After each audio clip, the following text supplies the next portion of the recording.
Okay, finding equivalent ratios in tables. This one looks like fun. You have only one problem here. I know it says page 2, but see, that one's blank. You have only one problem here for your notes, so make sure you copy this table down now. Pause the video. Okay, this table shows 6 different size pans of the same recipe for mac and cheese.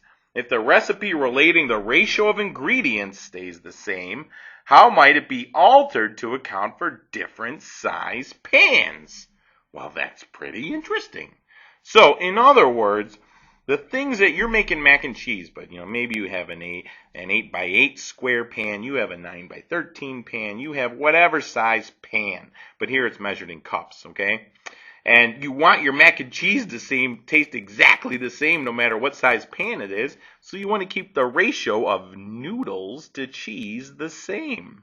So, how do we figure that out? Well, that one's very easy. What you want to do, remember, you take one number, divide by the other number, because then you find out what that constant value is. So I'm going to use right here, because these are the first ones I see. And I'm going to take 3 divided by 3/4. Remember, this is the same as 3 over 1. So 3 over 1 times the reciprocal, 4/3. Cross simplify here, 1 and 1. This is equal to 4 over 1, or 4.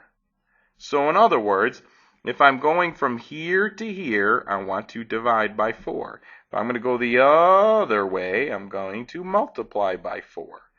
Okay? We need that to finish this table. The last column just wants to know what's the total number.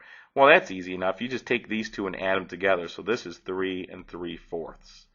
So now to figure out this one up here, well, I want to go to this direction, so I divide by 4.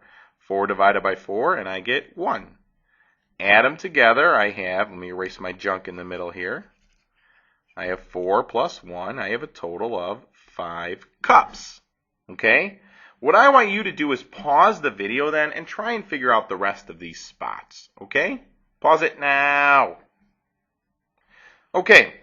Let's see, I'll start right here now. 1/4 to get 4, I want to multiply.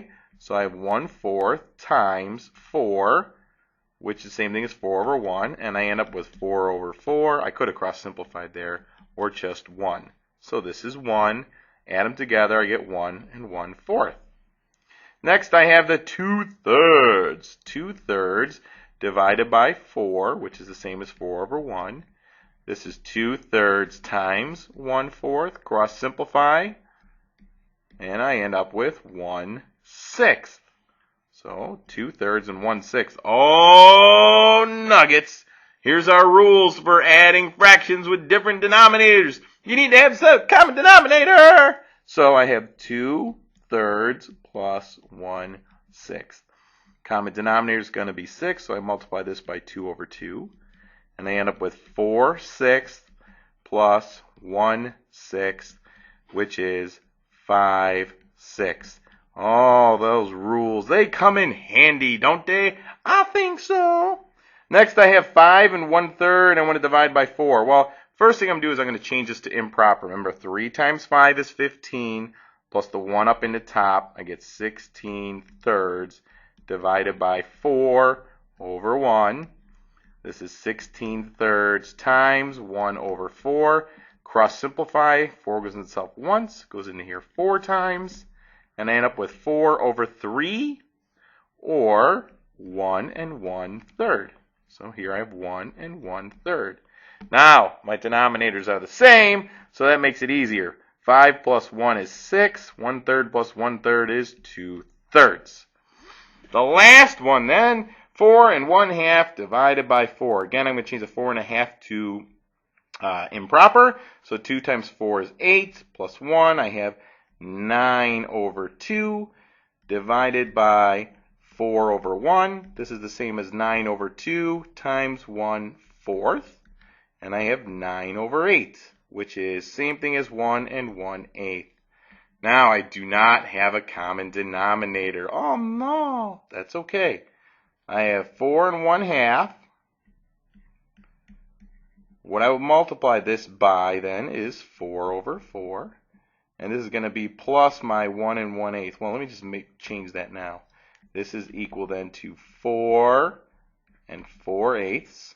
And I'm going to add to it my 1 1/8.